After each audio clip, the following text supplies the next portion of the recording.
A los pies del Maestro. Lectura continuada del Libro de Cielo. Explicada y meditada por el Padre Oscar Darío Rodríguez Escobar. En el nombre del Padre, del Hijo y del Espíritu Santo. Amén. Oh María concebida sin pecado, Reina y Madre de la Divina Voluntad. Ángeles, vengan y toquen mi frente para imprimir en mí el Espíritu Santo y así infundirme la luz para poder comprender las verdades y el bien que estos escritos contienen.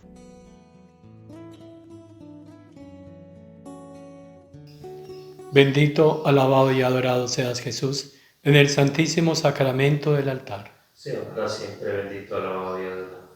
Mi Jesús sacramentado, mi dulce amor y consuelo. ¿Quién te amará tanto que de amor muriera?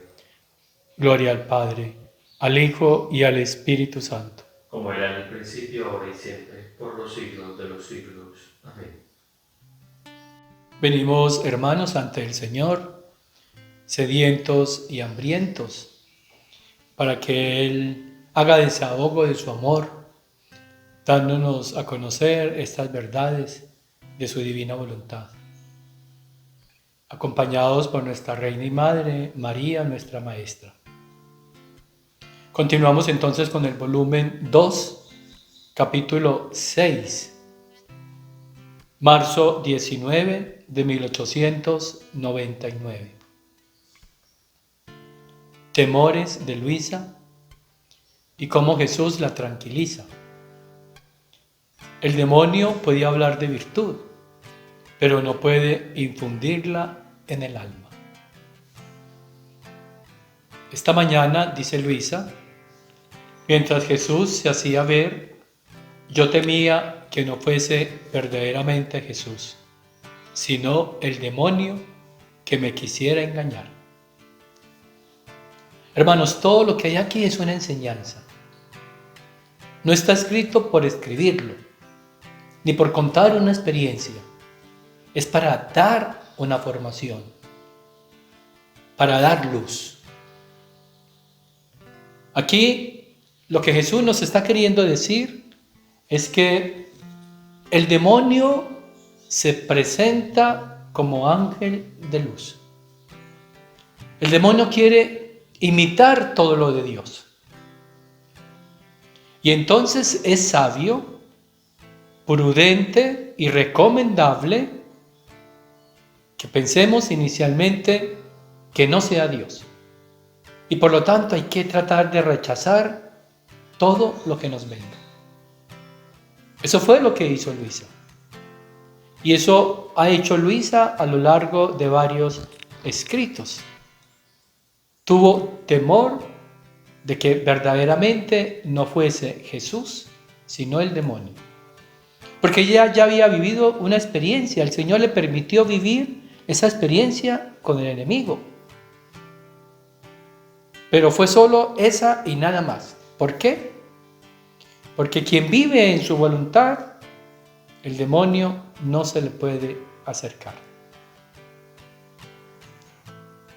Entonces, ese temor de Luisa es bueno. Es un temor, como dice San Pedro, el estar atentos. Porque el león, el demonio, como león rugiente, anda buscando a quien devorar. Entonces es un sano temor. Hay de temores a temores. El temor en Dios no existe. Cuando se habla del temor de Dios como don, ese es un respeto a Dios. Ese es un temor bueno. Pero el otro temor de miedo, de pavor, de desconfianza, no viene de Dios. Aquí el temor de Luisa es ese temor del Espíritu Santo, de querer estar solo en las cosas de Dios y nada que ver con nada que no tenga que ver con Dios y menos con el enemigo. Entonces es un temor santo. Es una manera de estar atentos para no abrir la puerta a nada que no sea de Dios. Entonces, hermanos, no reciban tan fácil todo lo que les llega o todo lo que les dicen, creyendo que es de Dios. No, hermanos. Esa es una astucia del enemigo. Por eso lo mejor es rechazarlo todo, ponerlo todo en oración. Y cuando todo se pone en oración, si es de Dios, permanece. Si no es de Dios, de inmediato desaparece. Continúa Luisa diciendo que después que hizo las acostumbradas protestas, Jesús me ha dicho: hija, no temas, no soy el demonio. Y además, ese, si habla de las virtudes, es una virtud pintada, no verdadera virtud. Cuando tú rechazas lo que viene sin saber de dónde viene, entonces si es de Dios, Dios lo protege y se manifiesta, como pasó con Luisa. No temas, no soy el demonio. No temas, esto no es del demonio, esto es mío. Entonces Él se manifiesta. Entonces al Señor le gusta cuando nosotros tenemos esa actitud preventiva. Y luego dice que el demonio puede hablar de virtud. Escuchen eso. Puede hablar de virtud. El demonio puede hacer muchas cosas. Hasta rezar. Puede hacer muchísimas cosas. Buenas, religiosas. Y eso es lo que puede engañar a las personas. Puede hablar de virtud, pero esa virtud es una virtud pintada, o sea, sin vida, que no produce nada en quien la escucha. No es una verdadera virtud. No tiene poder para infundirla en el alma, sino solamente de hablar de ella.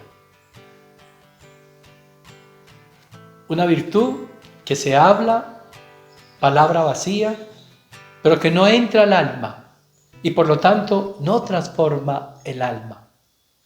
Eso es lo que es la palabra que no viene de Dios. Y en eso pueden estar cayendo muchísimos, alimentándose de una palabra virtuosa, sí, porque ven la virtud en la palabra, pero esa virtud no es de Dios, no viene de Dios. Porque esa palabra, pues a lo mejor agrada el oído, pero no transforma el corazón ni el alma.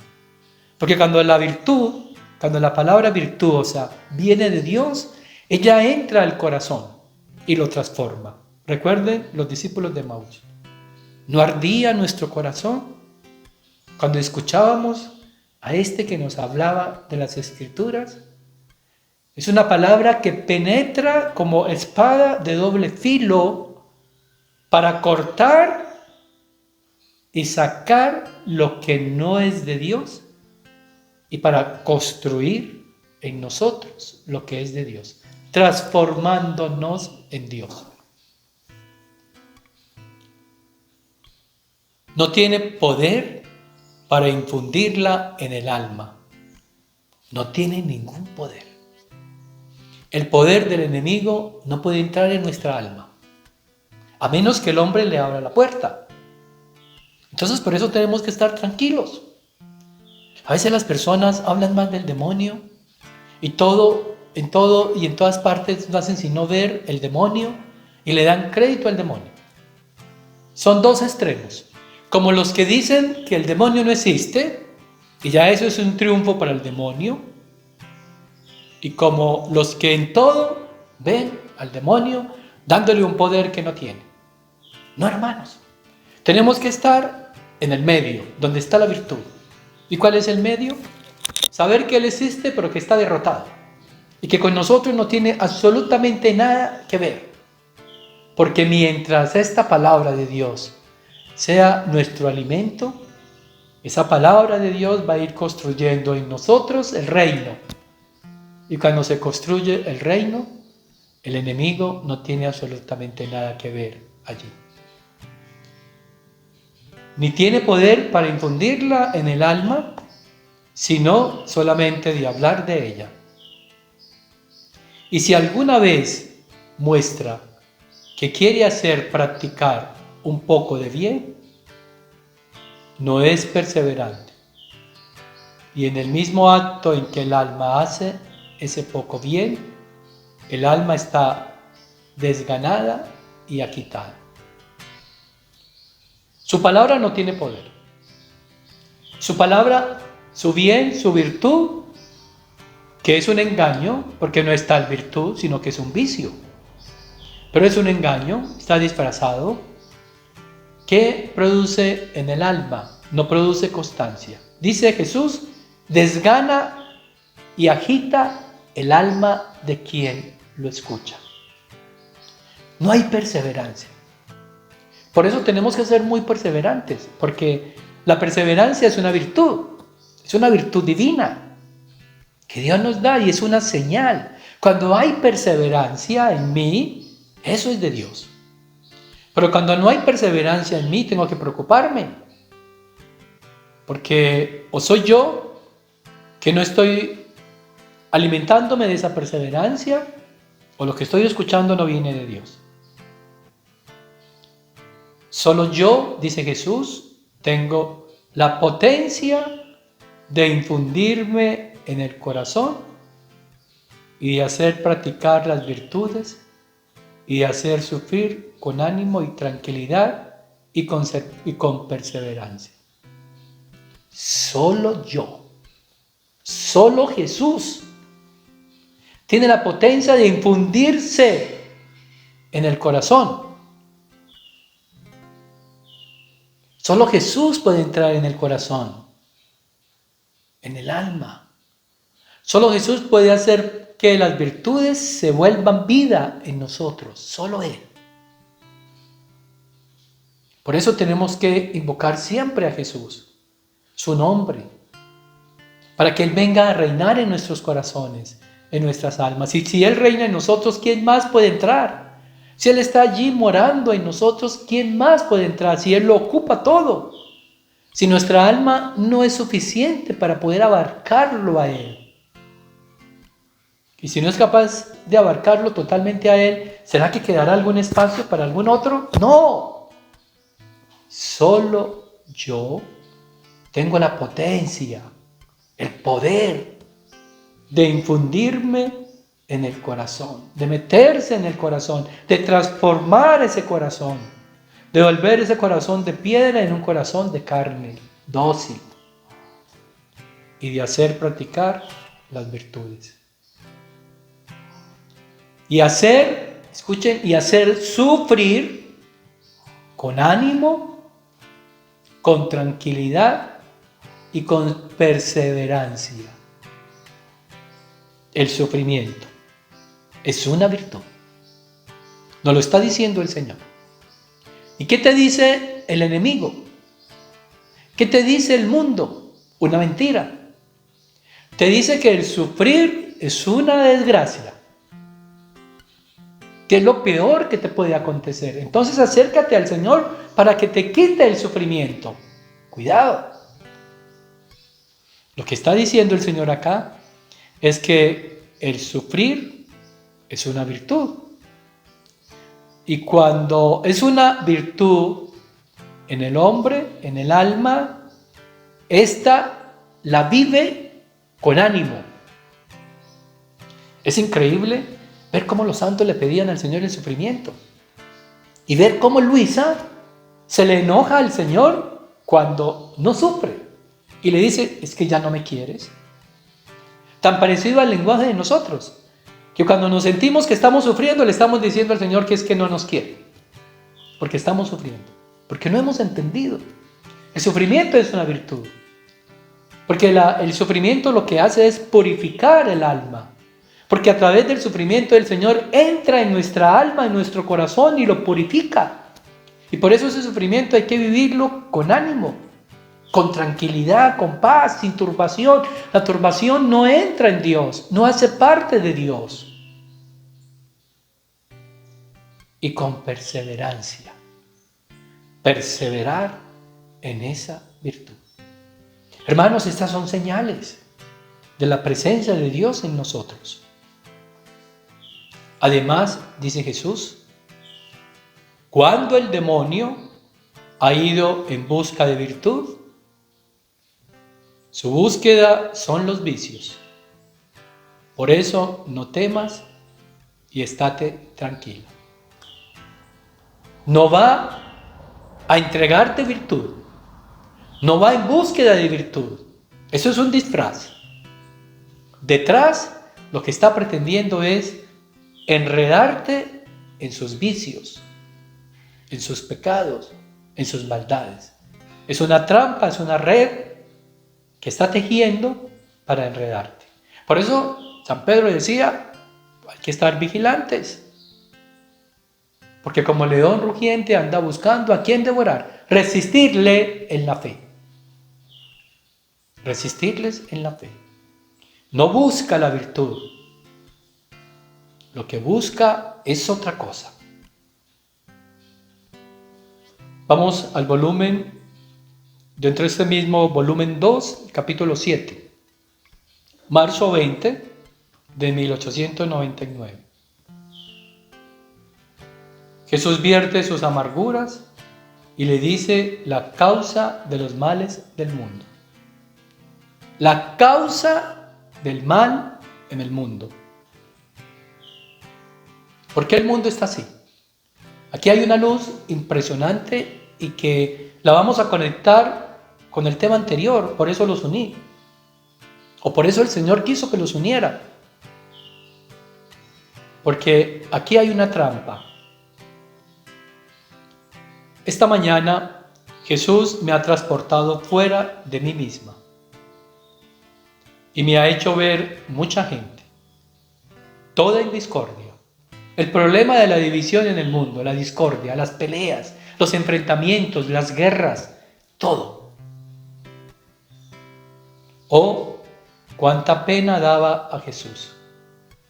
Cuánta pena, cuánto sufrimiento, cuánto dolor le genera a Jesús este mundo dividido en discordias que aún se da al interior de las mismas familias.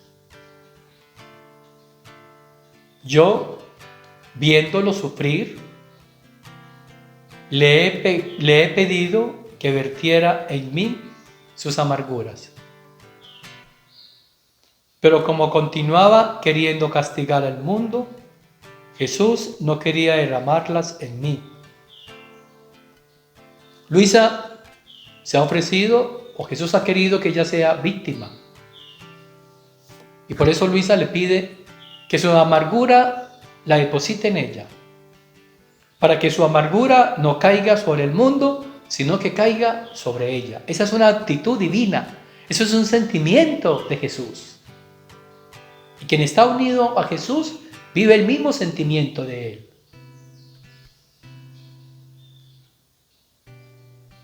Pero después de haberle pedido y vuelto a pedir, para contentarme, ha derramado un poco.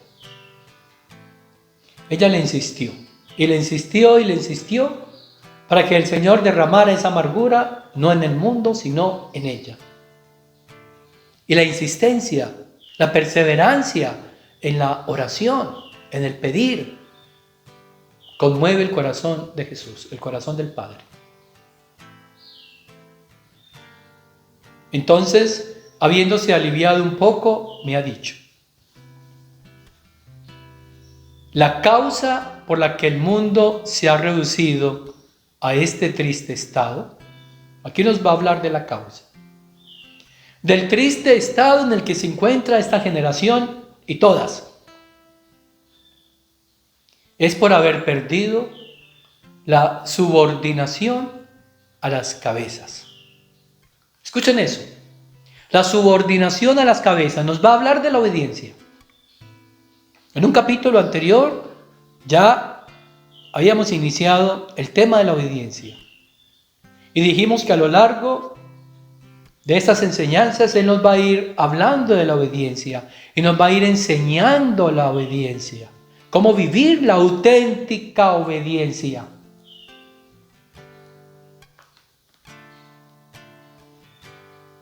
la causa de que el mundo esté así en este estado tan triste es porque ha perdido la subordinación a las cabezas.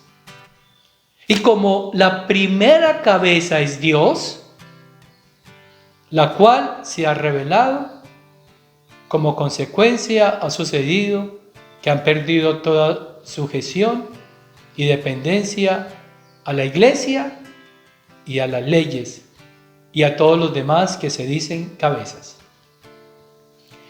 La desobediencia, el no reconocer la cabeza principal que es Dios, ha llevado a no reconocer ninguna otra cabeza, ninguna otra autoridad en el mundo. Y ese es el problema en el que se encuentra hoy el mundo. Nadie quiere obedecer, porque nadie entiende la autoridad. Y lo que es autoridad la tratan como si no lo fuera.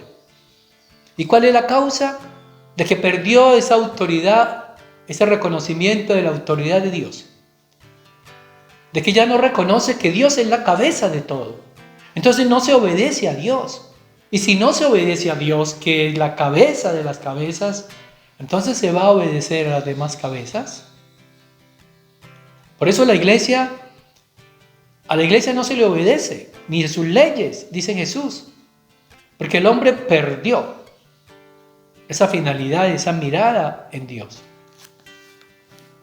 Ah, hija mía, ¿qué será de tantos miembros infectados por este mal ejemplo, dado por aquellos mismos que se dicen cabezas? Esto es, por superiores, por padres y por tantos otros. Aquí hay una causa de por qué la iglesia también ha perdido su autoridad. ¿Por qué no le obedecen? ¿Por qué los padres de familia han perdido su autoridad y por qué sus hijos no le obedecen? ¿Por qué los maestros han perdido su autoridad? ¿Por qué los gobernantes? ¿Por qué todos los que deberían tener autoridad no la tienen y no se les obedece? Porque ellos mismos perdieron su autoridad ante Dios. No obedecen a Dios. Y al no obedecer a Dios, perdieron su investidura. Y ahí se incluye la autoridad religiosa.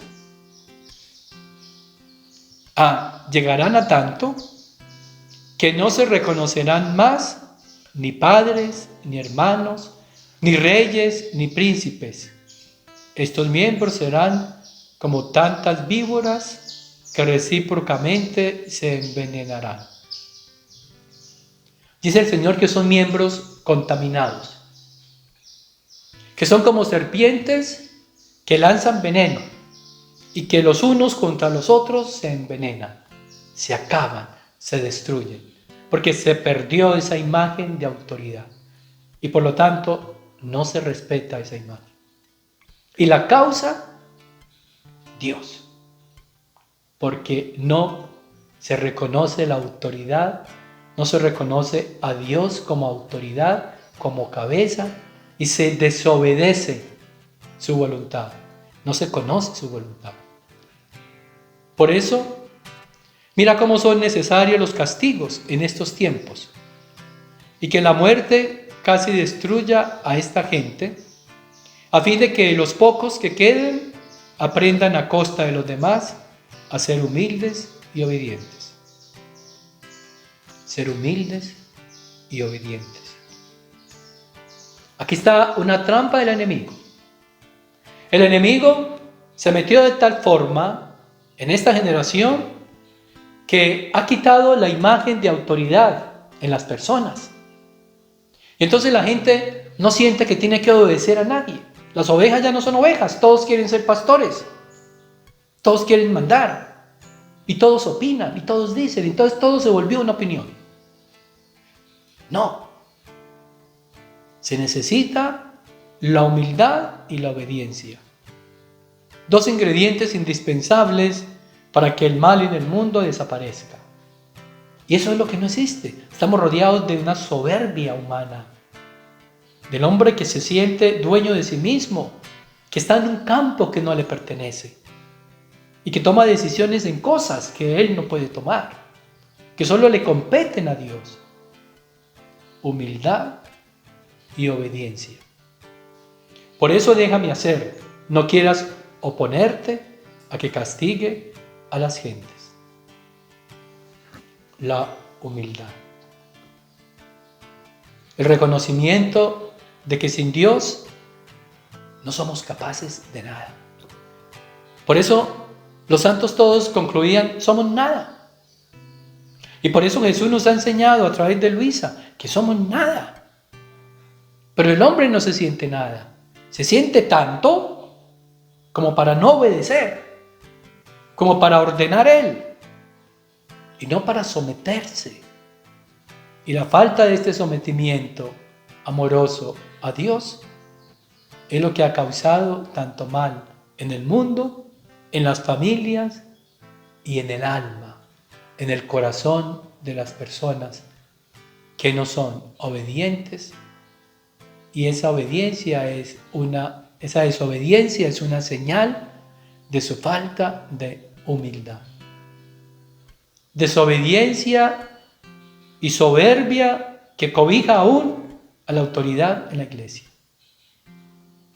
Si la iglesia, si el mundo quiere salir de la situación en la que se encuentra, de que no tiene ese poder para hacer que sus fieles le obedezcan, necesita primero ella obedecer a Dios. Y aquí viene a colación el texto de los Hechos de los Apóstoles, cuando los apóstoles ante el Sanedrín, ante la autoridad religiosa de la época, cuando ellos les pidieron y les ordenaron en obediencia no hablar más de Jesús, ellos corrigieron a la autoridad religiosa y les dijo que esa no era una obediencia, porque correspondía a algo que iba en contra de Dios. La verdadera obediencia es lo que no va en contra de Dios, sino que va a favor de Dios.